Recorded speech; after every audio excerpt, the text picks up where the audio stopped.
a fan, and they've given us this huge deal off of retail, 40% off what these products are found for under other names.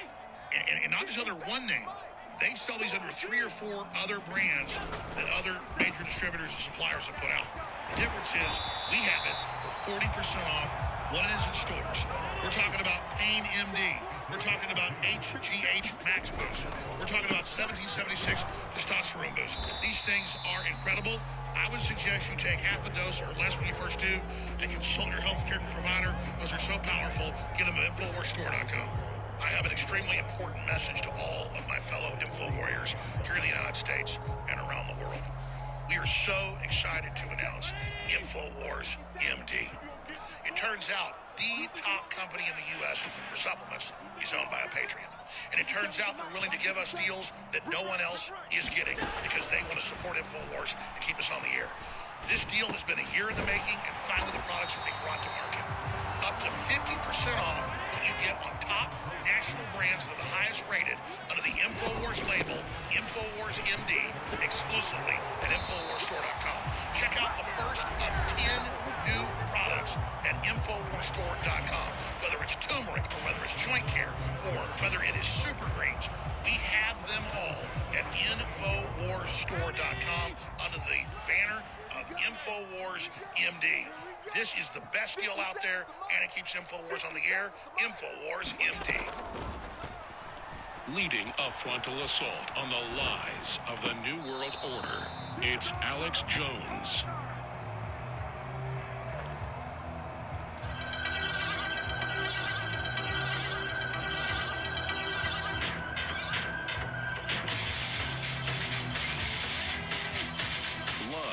From the Infowars.com studios, you're listening to The Alex Jones Show.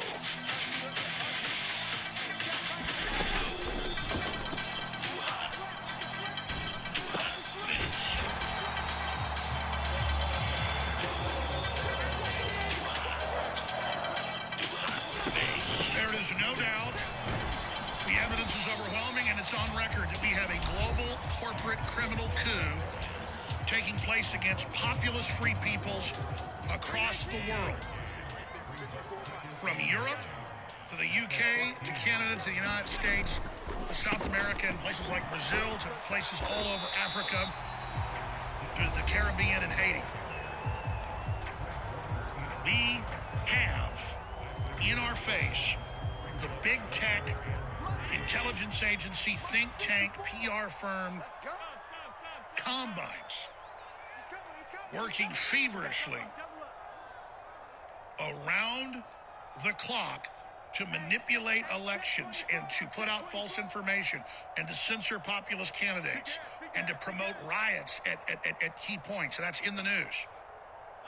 That big tech allowed people to promote violence in Brazil, but we have footage and photos of the peaceful protesters stopping the violent protesters and handing them over to the police.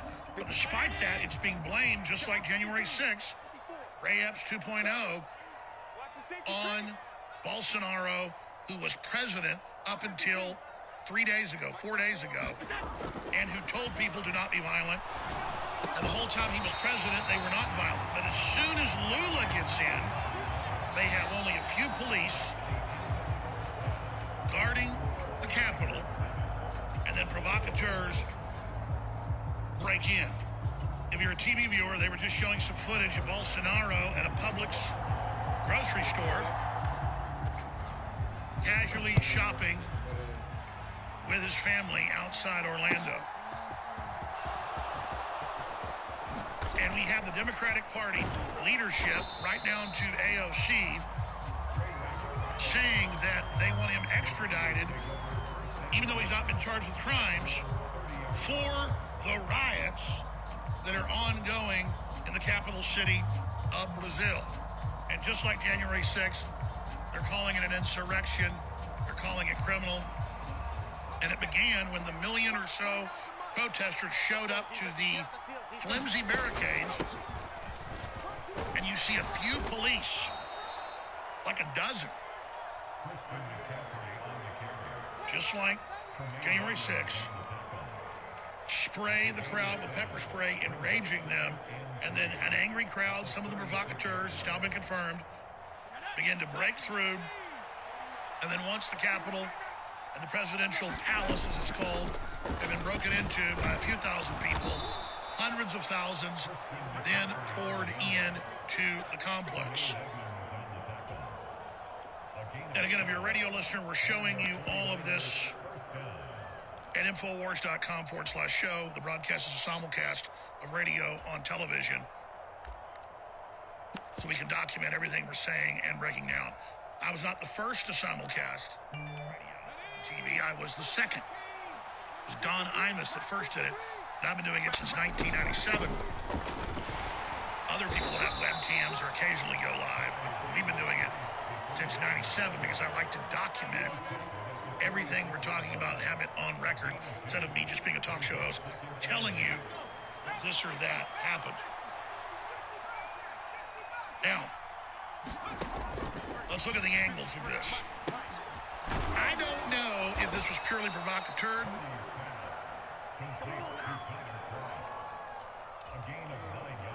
But I know the State Department is on record with big tech manipulating that election. There was the same telltale signs of election fraud in Brazil, where he won every other town and city and jurisdiction, county, region, except the one most populous city that the communists control.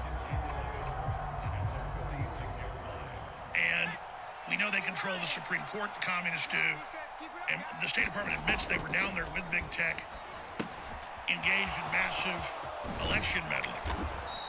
And we've had computer scientists and others testify to Congress, top statisticians, how Google alone not letting people get to candidate info, putting out false info, promoting 99% pro-Democrat information, has a 10 to 30 point swing for Democrats. So electronically that way, with AI systems, they're stealing and swaying elections. Then by censoring not just the Hunter Biden laptop, but the open border news and the Afghan withdrawal news and all the rest of the criminal news of the Democrats, that also steals elections. That's also election meddling. Everything they claimed Russia was doing with zero evidence, they have now done to the American people, and the people running this combine are multinationalists and are against the United States of America. So we know they stole the last two elections here. We know they stole the Brazilian election. And we know Bolsonaro had the military on his side, and it's in their constitution that there's a stalemate between the executive and the judiciary, that the military can intervene and call for new elections. Bolsonaro did not even do that. And he then called for peace and left the country because he knew he couldn't control the outcome, and it might get hundreds of thousands, if not millions, killed, even though it would have probably been just in many people's eyes for him to go ahead and take control of the government. But the country is too split, even though the majority want capitalism and are pro-America and are pro-Trump and are really awake. Bolsonaro made the decision to call for peace, and he said that Lula was illegitimate, but that they had to find other ways to fix it. And then he left the country and moved to Florida. Now they're blaming him for what's happened, but the military, and we're showing footage of this now, the military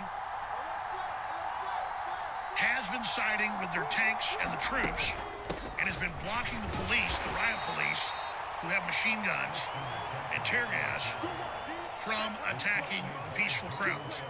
And that's the right thing to do, because the crowds are predominantly peaceful, mostly peaceful, as the Democrats would say, when Democrats burn down half the country, $2 billion of buildings or more. But history and psychology shows if they just pull the troops and military back, in a couple days, if not a week, people will just go home. But Lula has been trying to order the military and police to shoot and attack the crowds. They've already shot and killed some people and arrested thousands. So they want a big explosion to destabilize the country as an excuse for them to get full control. The military is wisely trying to just stand down while this dissipates and stops. Because you don't capture a country by taking over empty buildings where people vote. You capture a country by taking over the military and by taking over the media